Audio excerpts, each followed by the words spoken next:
My Superpowers in My Brown Skin, written by award-winning international best-selling authors Marvis Cox Jr. and Dr. Marvis Cox Sr. This book is dedicated to anyone that feels like being different is wrong. Whether it's your personality, a special superpower, or the color of your skin, racism and discrimination is never okay and doesn't mean you're not good enough. You're perfect, just the way you are.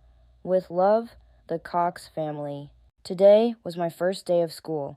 My mommy packed my favorite snack, goldfish crackers, and Daddy gave me a talk. Remember, Dukes, he said, you are powerful, loved, and perfectly made by God. Your superpowers make you shine. The school building was so big. The hallway smelled like pencils and hand sanitizer. There were so many colors, so many kids. My tummy bubbled with excitement. I flapped my hands and did a little happy spin. In class, I introduced myself just like Mommy taught me. I smiled big and said, "Hi, I'm Dukes." But instead of smiling back, a boy named Peter whispered, "Why does he act like that?" Another kid named Jake giggled and said, "He's weird." During reading time, I tried to sit still, but the lights buzzed too loud, and the words on the page danced around.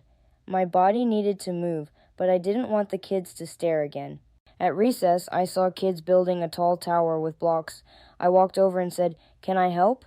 Peter looked at me funny and said, "Nah, we don't play with your kind." I told my teacher, Mrs. K, what he said. She shrugged and said, "Maybe just play with someone else, sweetie." Then she told me to sit out for a butt because I was getting too loud. But I was just trying to be me. That night I couldn't sleep. I kept hearing "your kind" in my head. Why did my skin make me different? Why did my superpowers bother people? Why didn't the teacher care? The next morning, Mommy walked straight into the principal's office. Daddy came too. They asked for a meeting with my teacher. Mommy said, "Let's talk about what 'your kind' means." My teacher said maybe I was misunderstood, that kids say things, but Daddy said, "No, racism isn't just about grown-ups. Kids learn it somewhere." Mommy added, "Ignoring it doesn't make it go away. That boy tried to erase my son's identity, and you let him." When we got home, Mommy and Daddy sat me down.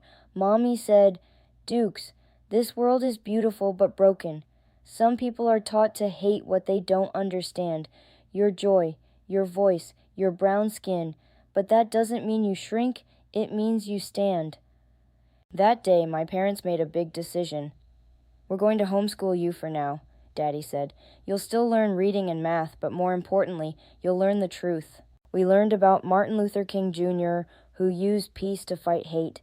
We learned about Malcolm X, who taught us to love our roots and stand tall against our oppressor. We learned about Thurgood Marshall, who changed laws to make life fairer. And we learned about Harriet Tubman, who led people to freedom even through the darkest nights. We watched Roots, and I asked a million questions. We watched King of Kings and talked about how even Jesus looked like us. My eyes opened wider each day. Black history, Daddy said, is American history, and no law, book ban, or president can erase that. Sometimes we saw things on the news that hurt my heart. People being treated unfairly because of their skin. Books about people like me being taken off shelves. Why are they scared of the truth? I asked. Because truth has power, Mommy said. When you know your history, you know your strength, you can't be controlled. That's why your power scares them, Dukes. But remember, scared people don't get to define you. I may not go to school with a big playground anymore, but I learn in a classroom full of love. My parents see me, they hear me, they teach me who I really am. Am not weird, am not too loud, am not the wrong kind, am a king in training, a world changer in sneakers. And one day I'll use my superpowers to change this world too. My superpowers are not weird, they're woke. The stone that the builders rejected has become the cornerstone. Psalms 118:22 NIV.